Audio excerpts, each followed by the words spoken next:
El costo de la vida en Canadá ha aumentado tanto que muchas personas están luchando por cubrir lo básico. En algunos casos, incluso tuvieron que saltarse comidas para poder pagar el alquiler y los gastos esenciales. Cada mes, 2 millones de canadienses recurren a los bancos de alimentos, mientras los precios de la vivienda y los alimentos se disparan. No sorprende que la delincuencia haya aumentado después de 8 años de gobierno de Justin Trudeau. La situación actual ha empeorado la calidad de vida en Canadá. Hace apenas 2 años, un apartamento de 2 habitaciones en Toronto costaba un promedio de $2.400 canadienses.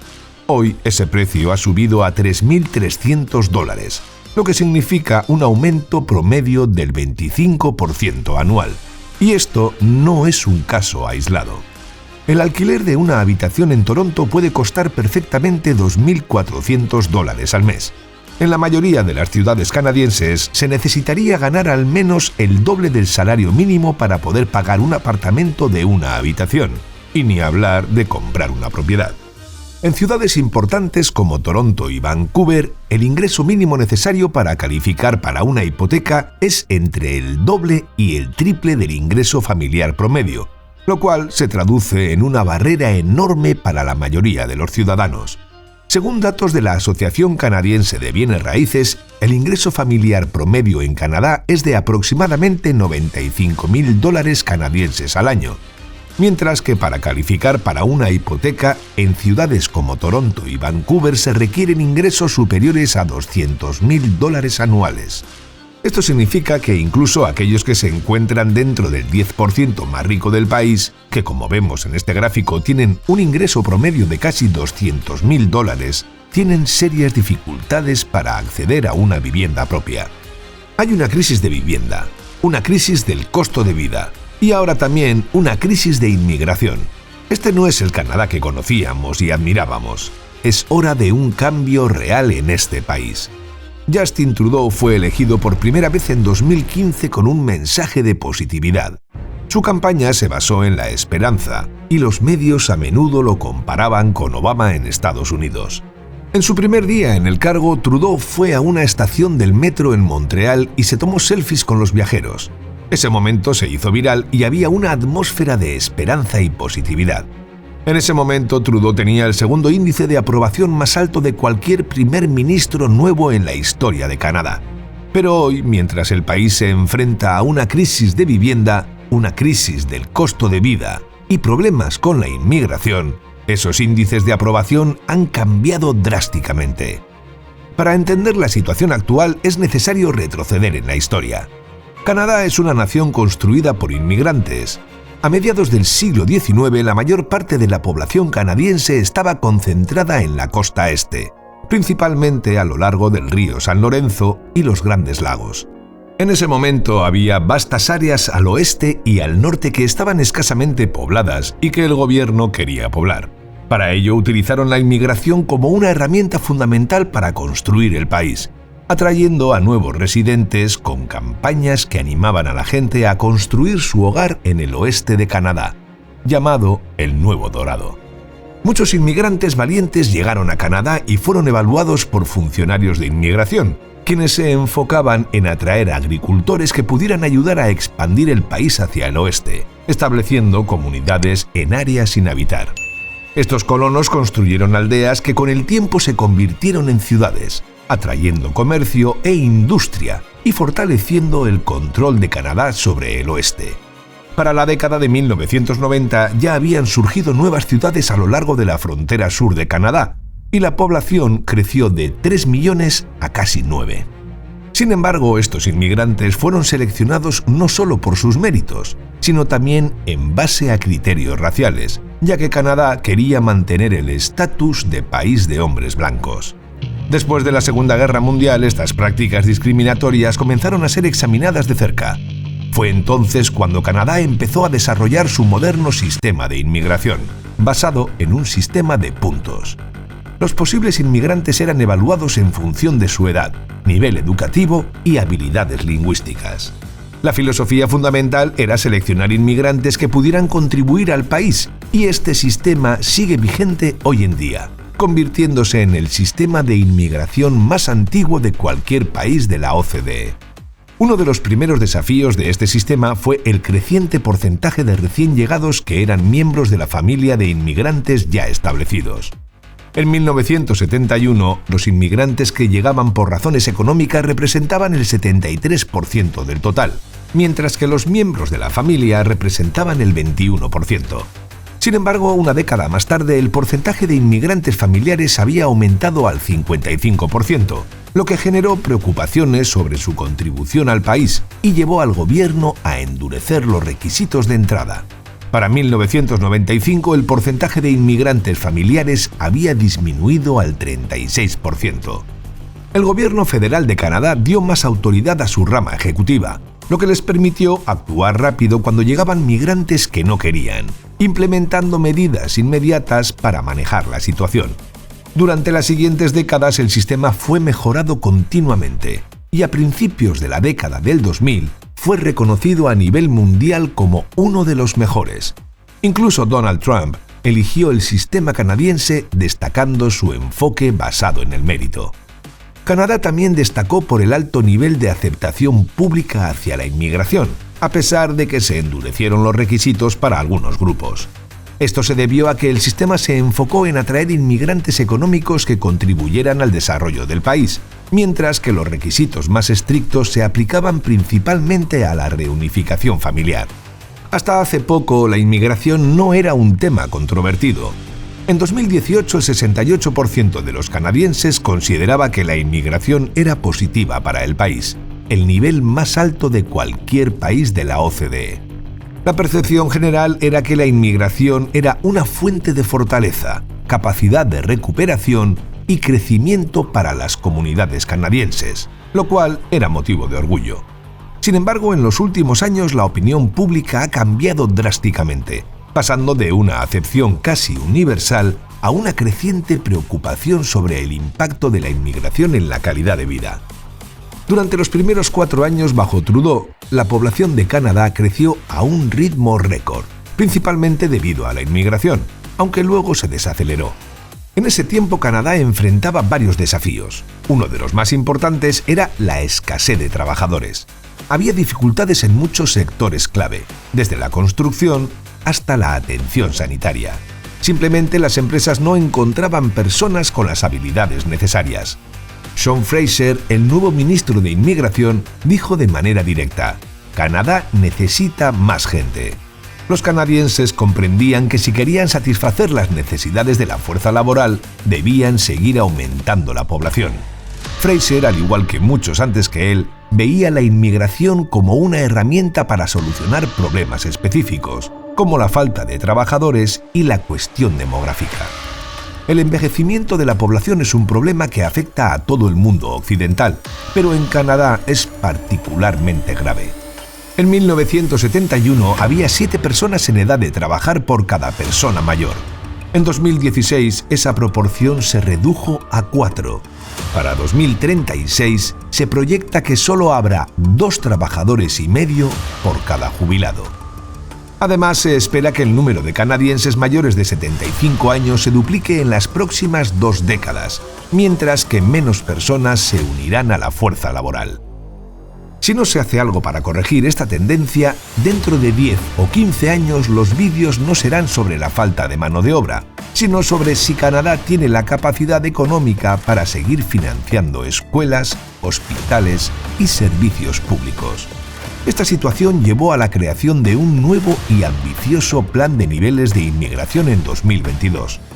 Canadá estableció un objetivo de crecimiento demográfico récord y anunció que acogería a 465.000 residentes permanentes en 2023, 485.000 en 2024 y 500.000 en 2025. El país se posicionó como uno de los destinos más atractivos para aquellos que buscan oportunidades económicas fuera de su país de origen, considerando que la inmigración era una competencia global por atraer talento al país.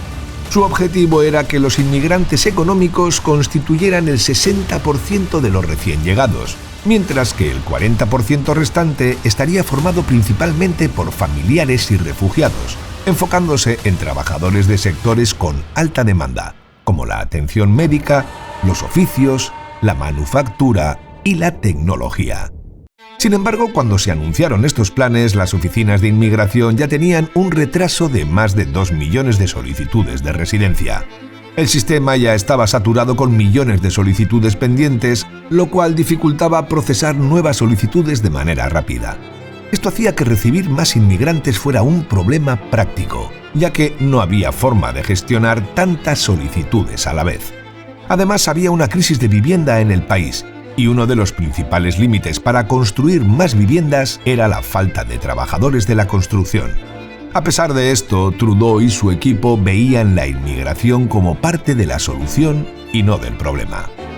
En 2023, la población de Canadá creció más rápido que en cualquier otro momento de los últimos 70 años, siendo el país de la OCDE que más rápido creció. Hubo propuestas radicales, como la Iniciativa del Siglo, un movimiento que buscaba aumentar la población de Canadá a 100 millones para finales del siglo. Este plan fue respaldado por un ex primer ministro y apoyado por varios asesores de Justin Trudeau y miembros de su gabinete. Durante ese tiempo, Canadá tenía un problema porque su población estaba envejeciendo muy rápido. Para solucionar esto, el gobierno quería atraer a más jóvenes que trabajaran y aportaran ideas y energía. Sin embargo, la opinión pública empezaba a cambiar. En 2022, el 27% de los canadienses pensaba que había demasiada inmigración, pero en 2023 esa cifra subió casi al 60%. En julio de 2024 se realizaron protestas bajo la consigna Marcha de Canadá contra la inmigración masiva, donde muchos canadienses expresaron que sentían que el gobierno no los estaba escuchando. Estas protestas no eran comunes en Canadá, pero mostraban claramente el descontento cada vez mayor de la gente.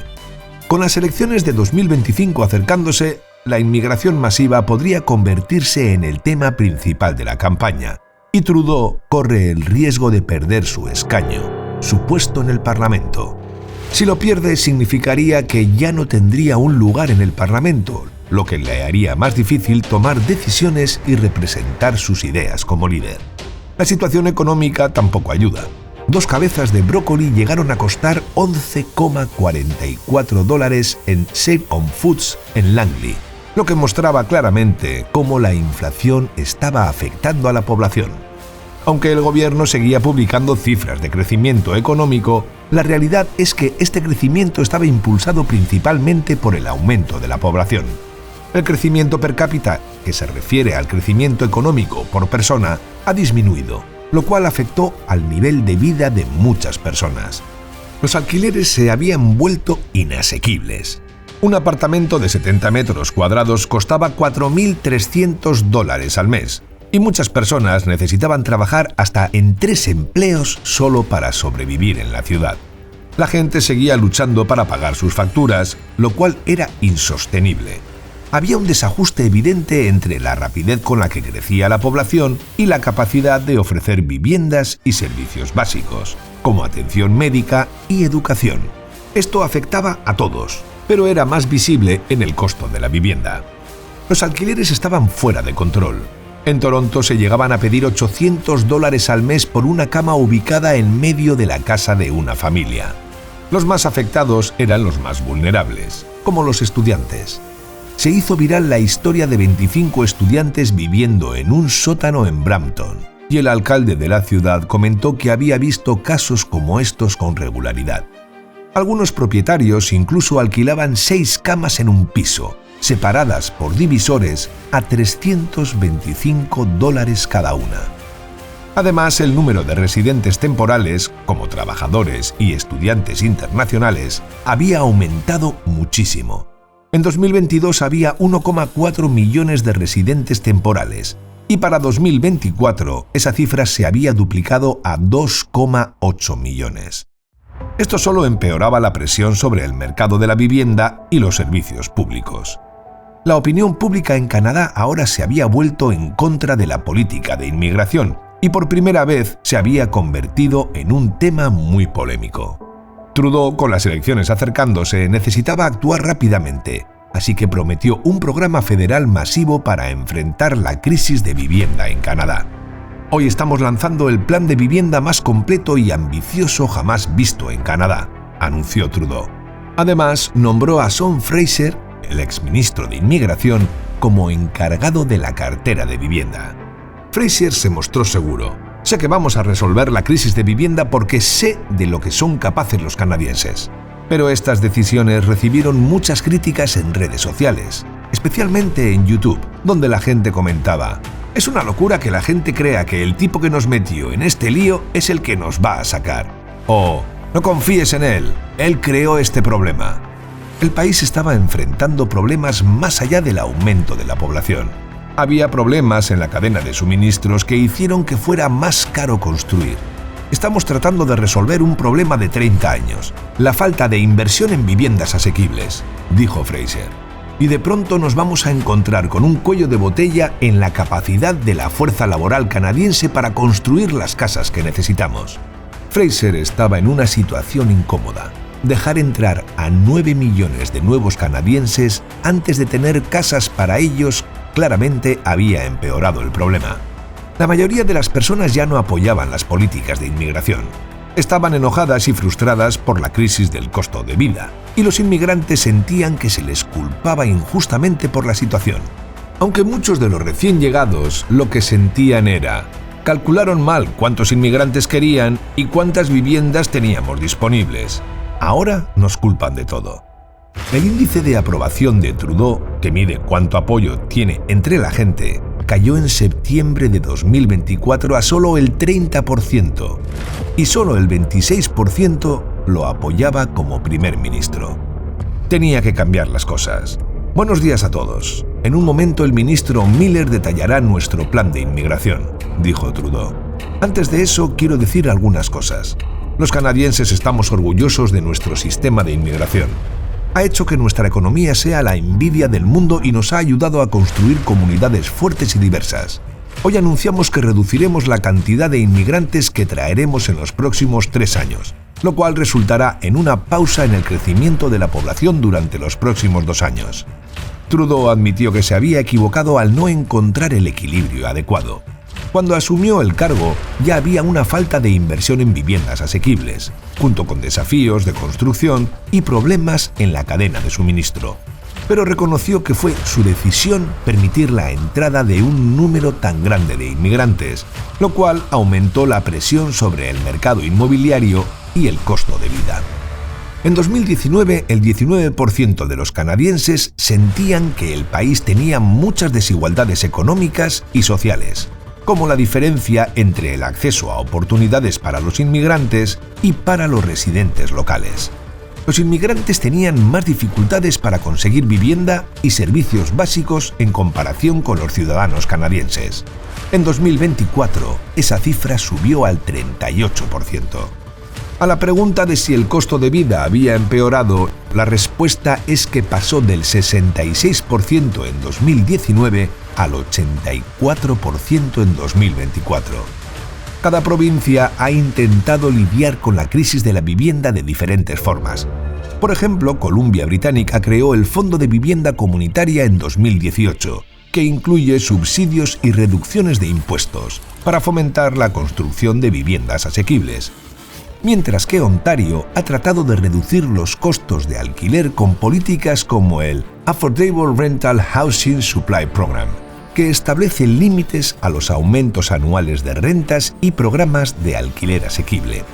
Aún así, estas medidas no han sido suficientes para calmar la presión en el mercado inmobiliario, y la falta de una estrategia a nivel nacional ha limitado el impacto de estas iniciativas locales. Si lo comparamos con crisis de vivienda anteriores, como la de los años 90, la situación de ahora es más complicada. En la década de 1990, el gobierno canadiense se retiró del financiamiento de viviendas asequibles, en lugar de incentivarlo. Esto significó una reducción importante en la construcción de viviendas sociales, lo que contribuyó a la crisis de vivienda que tiene el país. Ahora el crecimiento de la población, impulsado en gran parte por la inmigración, ha hecho que la demanda sea mucho mayor. Otros países como Australia y Nueva Zelanda también tienen problemas para equilibrar el crecimiento de la población con la oferta de viviendas. El gobierno de Nueva Zelanda anuncia cambios contra la inmigración insostenible. Y Australia prioriza la construcción de viviendas asequibles con programas como el Housing Australia, que facilita el camino para acceder a viviendas sociales y asequibles. Pero estas medidas no han tenido tanto éxito. La situación actual en Canadá refleja un problema que lleva décadas formándose, con poca inversión en viviendas asequibles y falta de planificación para manejar el crecimiento de la población. La alta demanda de viviendas y la poca oferta ha creado un ambiente donde los costos de vida se han disparado, afectando tanto a los canadienses como a los nuevos inmigrantes que buscan establecerse en el país. Así que, si pensabas mudarte a Canadá en un futuro cercano, tienes que saber que no serás bien recibido. Esperamos que te haya gustado el vídeo. Si es así, nos ayudaría muchísimo que nos dejases un comentario, ya que la red neuronal de YouTube esto lo valora muchísimo y así recomienda nuestros vídeos a más gente. Le dieses a like y actives la campanita para que te llegue una notificación cuando subamos nuestro próximo vídeo. Así que nos vemos en él. Un saludo.